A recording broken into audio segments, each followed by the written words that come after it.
You're listening to the Integrated Business Planning Podcast. Yeah. And it is the mixing of financial, non-financial data that helps probably marry and kind of tell that story even more clear, right? So, absolutely, because they go hand in hand, as we know, they go hand in hand. It's pointless producing. I think I gave the example. I've done this where there was 30 KPIs on the page, all financial KPIs. And when you first start doing that, you stand back and you think, what is it that I'm telling people? Where's the message in all of this? And then you start to drill down into the KPIs and you find that I think we got to 5 or 7, I can't remember now, it's several years ago, and of which 50% of those were financial and 50% of those were non-financial measures. And that's what told the story. And we could do that in 5 KPIs and people could understand, the audience could understand why it was important to remain on target, whatever the target was.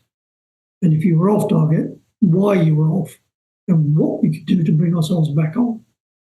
So both financial, non-financial must go hand in hand, because without those, I think you're missing a key part of the storytelling.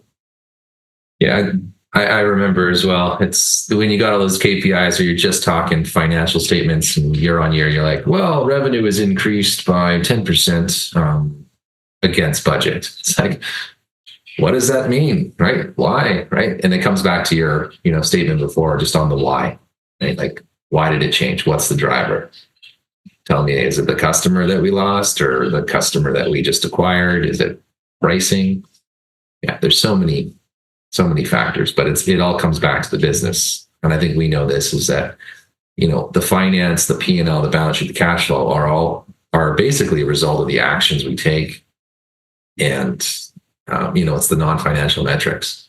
So whatever you do will drive your P&L, your balance sheet, and your cash flow, right?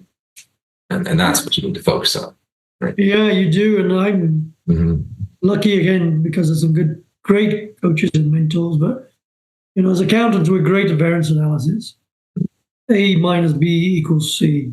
Number is bigger or smaller.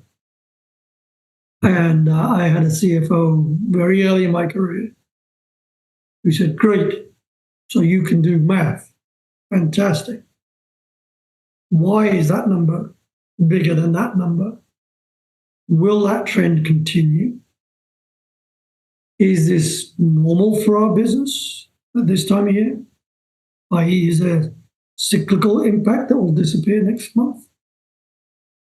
Why don't you think about the why and what impact that why will have next time you produce this variance analysis?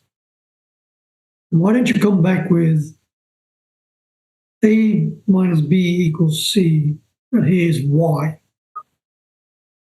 And going forward, we expect A minus B to equal C, and here is why.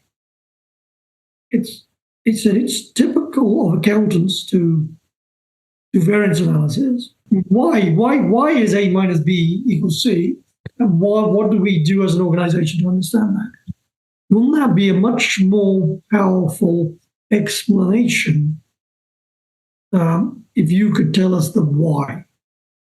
And how do we influence the why rather than just the pure numbers?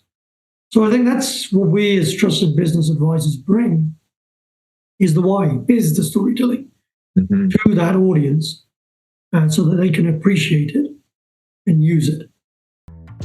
Thank you for watching this episode of the Integrated Business Planning Podcast. If you have a transformational story to tell or would like to drop some wisdom or share some insights about your experience or your journey, I'd love to have you on the podcast. So please reach out. Thank you.